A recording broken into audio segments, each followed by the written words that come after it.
Hey everybody, it's Mr. Roy here. Let's do a review of our algebra skills. We're going to need these skills in the units that are coming up, and so we need to make sure that we are sharp and ready to go with our algebra skills. So first we're going to look at simplifying a polynomial. Now a polynomial is just a mathematical expression that has a certain number of terms. Poly means it could have any number of terms. A binomial would have two terms, just like a bicycle has two wheels. A trinomial would have three terms, just like a tricycle has three wheels. A polynomial could mean any number of terms. And we've got a couple examples here that have a whole bunch of different number of terms. The key thing we're going to need to remember when we're talking about collecting things with like terms are that like terms have to have the same variable. Now in this case it's a letter like x or a or b or y or whatever, and they also have to have the same exponent. So that's something we got to look for pretty carefully. So first let's have a look at our first example here where we're going to collect our like terms. We've got 2x minus 7x. Basically we can think about this as having two x's and then we're going to take away 7 of them. That's going to leave us with minus 5x. Now of course the letter itself doesn't change because the 2x just means we've got two of them, and the negative 7 means we're taking away 7 of them. So the x isn't going to change, but the coefficient, that number in front, will. So 2x minus 7x is negative 5x. Next, let's have a look at this one. Now, we may have some things that are like terms, but we probably have to take a look first. Now, they have to have the same letter or letters and the same exponents. Looks like we've got two things that are like terms. This one and this one are like terms because they both have an x and a y in them. That third one is not a like term because it just has a y. So 5xy minus 8xy, that's going to be negative. Oh, let's go back to purple. That's going to be negative 3xy. And then we've got that 2y on the end. Those are not like terms, what we have now, and so we can't simplify anymore. That's as far as we can go. Okay, our last one, let's look for some like terms. It looks like we've got an x squared term there and an x squared term there. We've got an x term here and an x term here. Now we cannot add together x squared and x terms because they have different exponents. So if you wanted, you could rewrite this as 5x squared plus 7x squared. Oh, sorry, no, that's not the x squared. I got to write my x squareds together here. Let me erase that. Where were we? We can write our 5x squared and our 3x squared together, and we could write our 3x plus 7x together, just to make it a little easier to see. So we've got 5x squareds and 3 more of them. That's going to make 8x squareds. And we've got 3x's and another 7. That's going to make 10 of them, 10x. Okay, so we've combined like terms. We're feeling pretty good about that, I hope. Let's move on to our next part here. This is where we're going to be expanding our set of brackets. So here's our key thing that we're thinking of whenever we're expanding brackets. We're going to look at what's in front of the brackets, and then we're going to multiply that by everything inside the brackets. I like to represent this with little arrows, and that's probably something you've seen before in your math class. So in our first example here, really there's nothing in front of the brackets, but what there really is an imaginary 1, right? Well, it's not imaginary, it's there, we just don't actually write it. So we're going to multiply everything in the brackets by 1. And that's really not going to change anything, right? 1 times 2x is 2x, and 1 times negative 4 is negative 4. So really, if the only coefficient in front is a 1, you can just drop your brackets. We have a similar situation next, but really that's a negative 1, right? There's a negative 1 there. So I'm going to multiply each of these terms by negative 1, which means their sign is going to change. Negative 1 times 3x is negative 3x. Negative 1 times negative 8 is positive 8. Now let's see if we can collect any of our like terms. Our x terms, I've got 2x's minus 3x's. That's going to give me minus 1x. I'll just write that as minus x. And we've got minus 4 and plus 8. Add those two regular numbers together, and we're going to end up with 4, positive 4. Okay, let's have a look at our next one. We're going to need to multiply through the brackets here. So whatever's in front, we're going to multiply that by what's in the brackets. So here we go. 2 times 4r, that means we've got two groups, each of 4r. That's going to be 8r. You notice I multiplied the 2 by the coefficient, and now it's going to look like 8r. 2 times negative 1 is negative 2. Positive 4 times r is plus 4r, and positive 4 times 2 is positive 8. Can we collect some like terms? Sure we can. We've got two r terms, 8 and 4. That's going to make 12r. And we've got negative 2 and plus 8. When we add those two together, that's going to be plus 6. That's as far as we can go. We can't combine like terms anymore. Okay, let's keep rolling along here. This one has a negative 2 out front and minus 5k here on the end. Before we do anything else with those, we need to multiply through our brackets. So that's always where we're going to start if we're looking to simplify. We've still got our negative 2. We'll just write it there. 3 times 2 is 6. And positive 3 times negative 7k. 3 times 7 is going to be 21.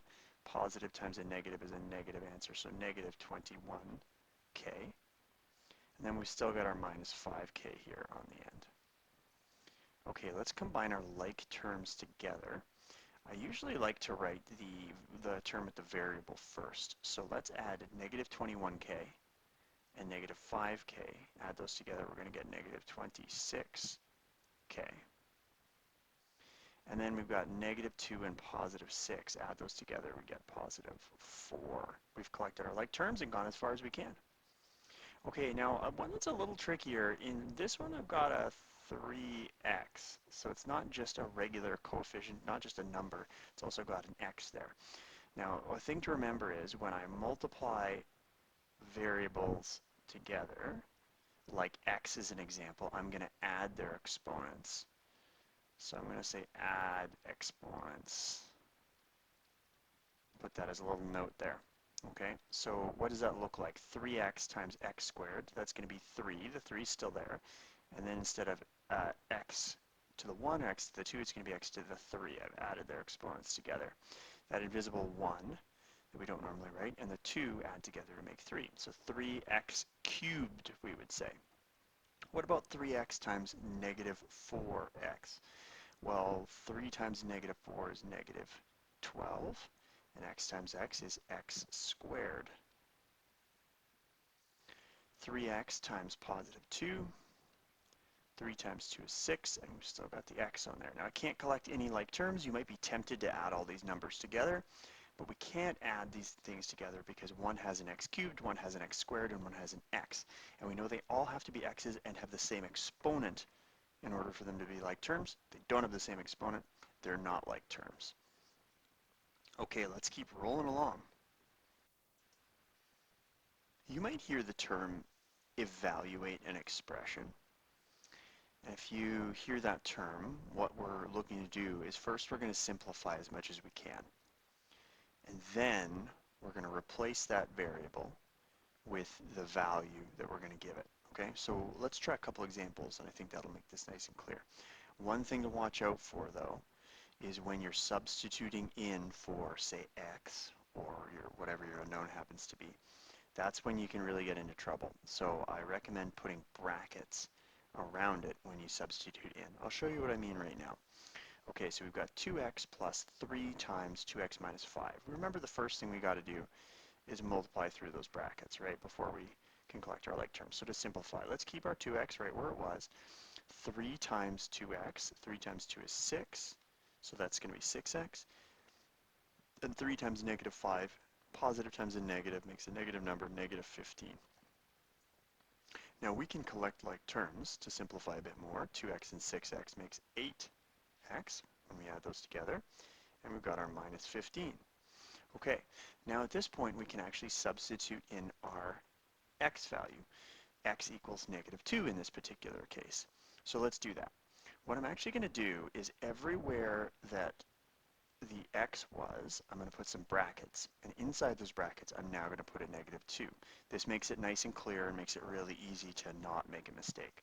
Now, our order of operations rules, BEDMAS, tell us we've got to multiply before we can subtract. So 8 times negative 2 is negative 16 minus 15.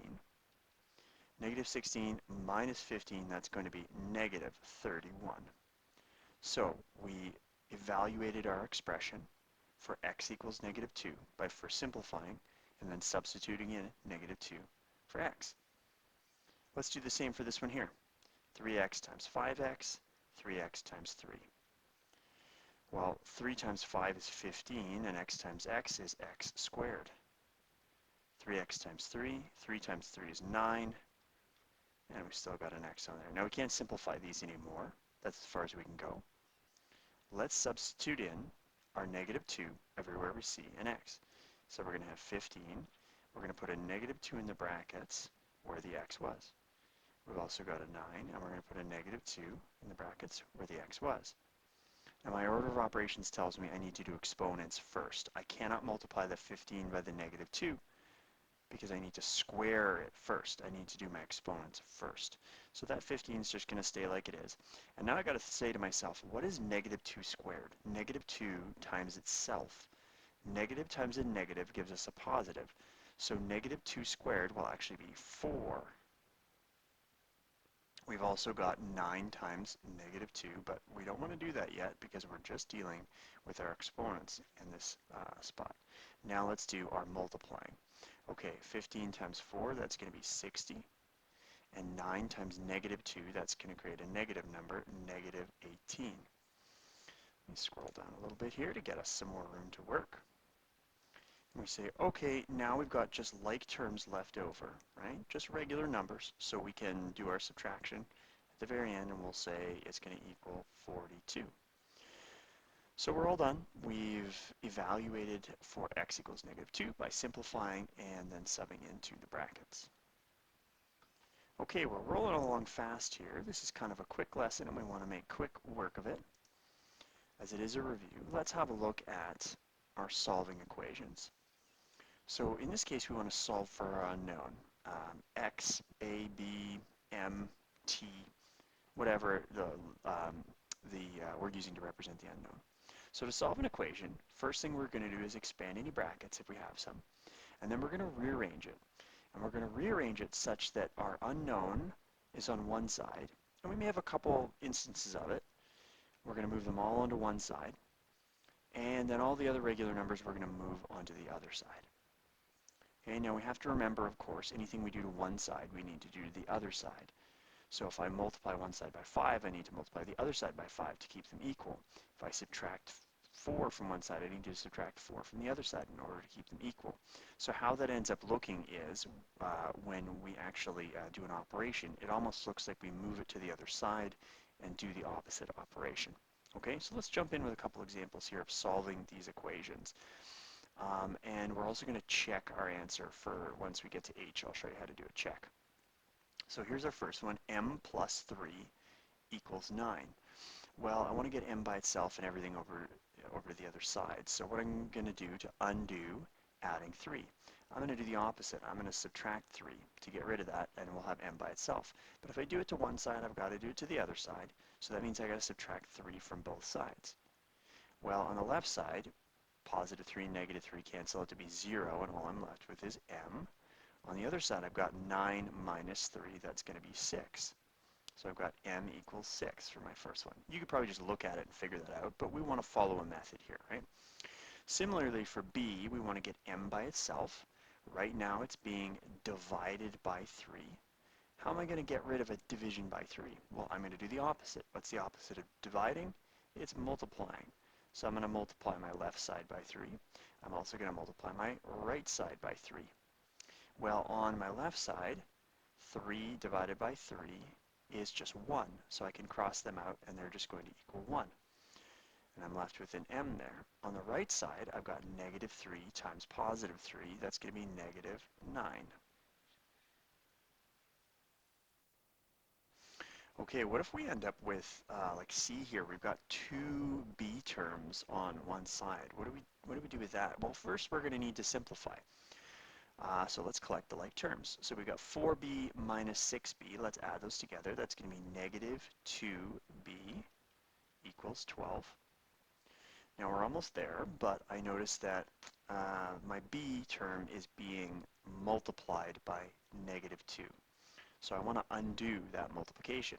How do you undo multiplication? Well, you do division. So I'm going to divide both sides by negative 2.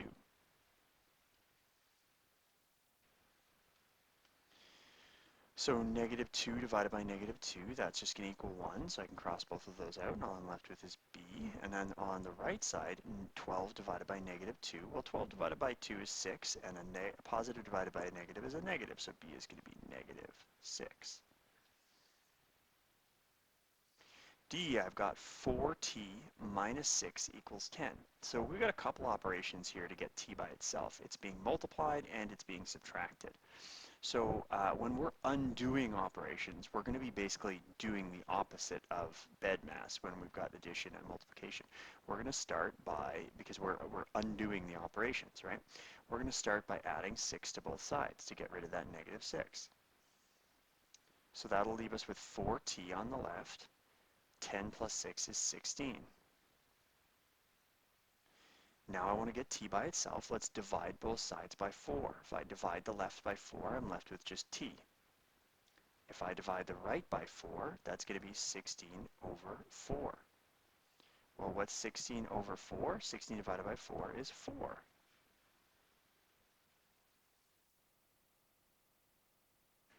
All right, let's try a few that are a little bit trickier. Let's get into some more challenging territory here.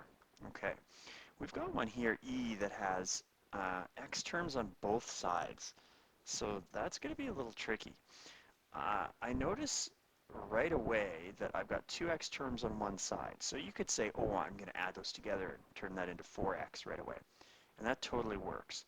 But really what I want to think about is I need to get all the x's onto one side and all the regular numbers on the other side.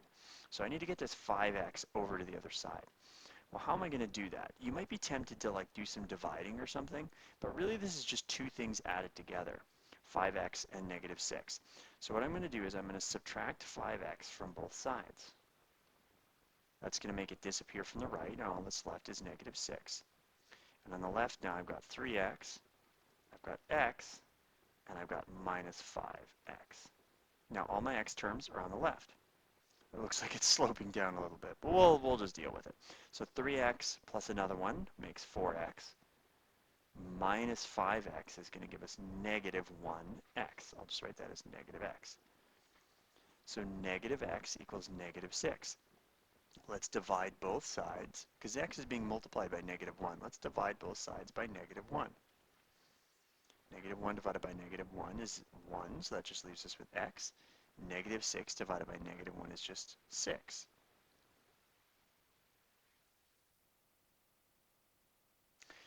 In f, we're going to need to multiply through the brackets here. So let's do that. 3 times x is 3x. 3 times 1 is 3. And that's going to equal 24. All the regular numbers over to one side. Right now I've got one with x, so that's not going to work. Let's subtract 3 from both sides. That'll leave us with just 3x on the left. And it'll leave us with 21 on the right. Let's divide both sides by 3. It's going to leave us with x equals 21 divided by 3 is 7. Okay, our last couple examples here. We're getting into tricky territory. I got 3 more I want to do. So look at this messy one. I've got an 8 and a negative 3y on one side, so that's not helpful to us. And I've got something I need to multiply through the brackets on the other side. Let's start by multiplying through the brackets in order to simplify that. And we'll leave everything else the same for now. 2 times 2y is going to be 4y. 2 times negative 3 is going to be negative 6. Okay, so I've multiplied through the brackets, and now I notice I've got some y terms on each side and some regular numbers on each side. Now I can end up with the y terms on the left, or I can end up with the y terms on the right. Doesn't matter, it'll work out the same, as long as I've got the y terms on one side and the regular numbers on the other side. So I think let's end up with the y terms on our right side. So that means I got to deal with this negative 3y on the left. I'm going to add 3y to both sides to get rid of it over there and move it over to my right side. So let's show how that would look. We're going to be left with just 8 on the left side. On the right side, I've got 4y plus 3y. That's going to be 7. y minus 6. Now let's get this minus 6 out of here because it's not on the right side. We don't want it there with the y term. So let's add 6 to both sides. I'm just going to be left with 7y on the right,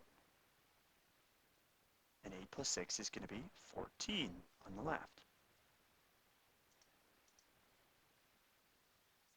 Now let's divide both sides by 7 so we can get y by itself. To undo that multiplication by 7, y is now by itself. 14 divided by 7 is 2.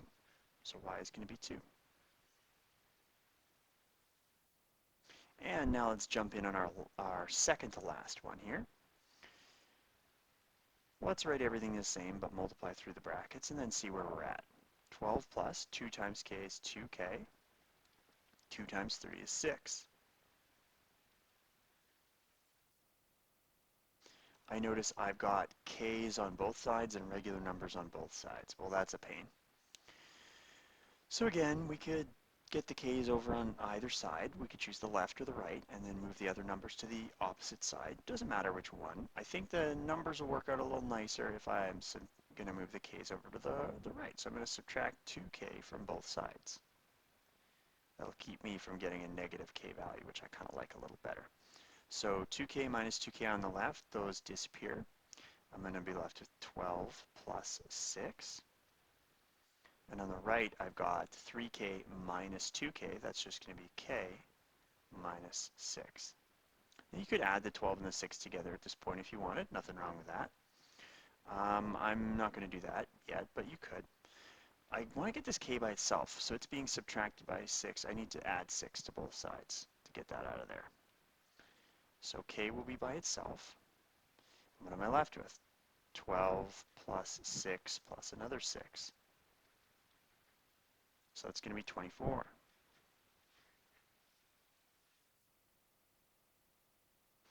Okay, let's head over to our last one here.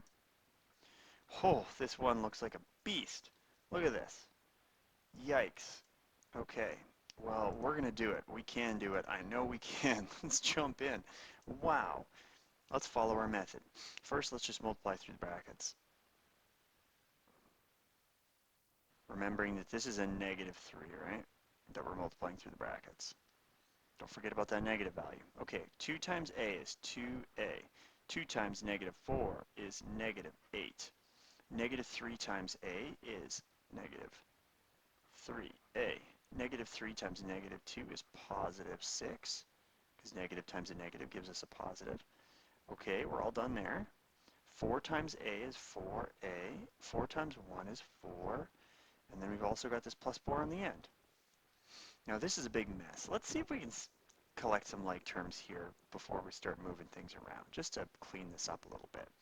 So I've got 2a and minus 3a. That's going to leave me with minus 1a. We just write that as minus a. I've also got negative 8 and positive 6. That's going to leave me with negative 2.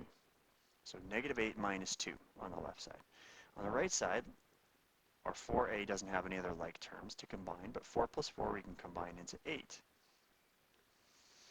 Okay, so now we've got some a's on both sides and some regular numbers on both sides. Again, we could choose to move the a terms to either side. It doesn't matter. We're not going to have a negative on our a term, though, which will make working out our math a little easier if we move them over to the right. So let's try and do this all in one go here. I'm going to add a to both sides to get rid of it on the left. And I'm going to subtract 8 from both sides to get rid of the 8 on the right. So on the right, I end up with 4a plus 1 more. That's 5a.